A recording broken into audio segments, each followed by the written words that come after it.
The Buffalo Bisons wrapped up another successful road trip this past week. With your road trip recap, I'm Pat Malacaro.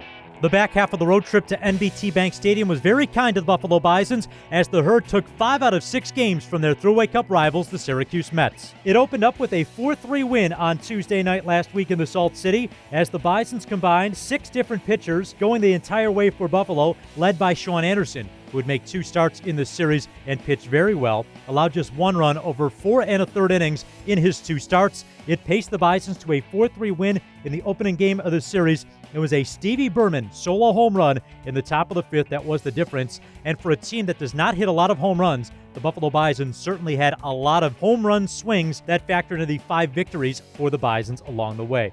The second game of the series, the Bisons would have a 10-run outburst, thanks to a homer by Logan Warmoth and a straight steal of home by Rafael Lantigua, the second such of the season for the Bisons, the first by former Bison Samad Taylor at the end of April against Worcester. The Bisons pounding out 14 hits against Syracuse in Game 2 of the series. It also made Thomas Hatch a winner once again, as Hatch went 5 1/3 innings for the Bisons, notching his 7th victory of the season. After taking the first 2 of the series, the Bisons would be on the wrong end of a 6-5 final. That would be the most runs Syracuse would score in the week, but the Bisons once again had a couple of home runs in the defeat. Rafael Lantigua's first career AAA homer, Vinny Capra notched his 4th as well. From that point on, the Bisons would go on to outscore Syracuse 13-2 over the final 3 games of the series. Back-to-back efforts of 1 run allowed on Friday and Saturday in the series, and then on Sunday afternoon, a shutout victory for the Bisons pitching staff. Ross Stripling made a Major League rehab start for the Bisons on Friday night. He went 5 scoreless innings, scattering 3 hits with 3 punch-outs.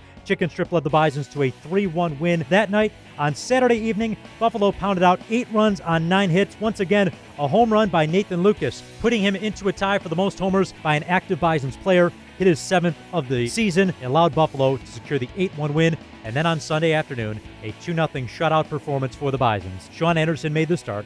Nick Allgaier followed, picking up the win.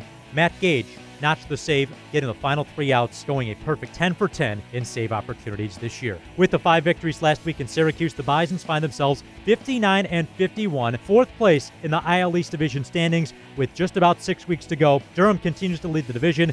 Now Buffalo's next opponent, Lehigh Valley, sitting in 2nd place, a game and a half better than Buffalo at 61-50, and 1 game out of the pace being set on the chase for Las Vegas. With this road trip recap presented by First Student, I'm Pat Malacaro.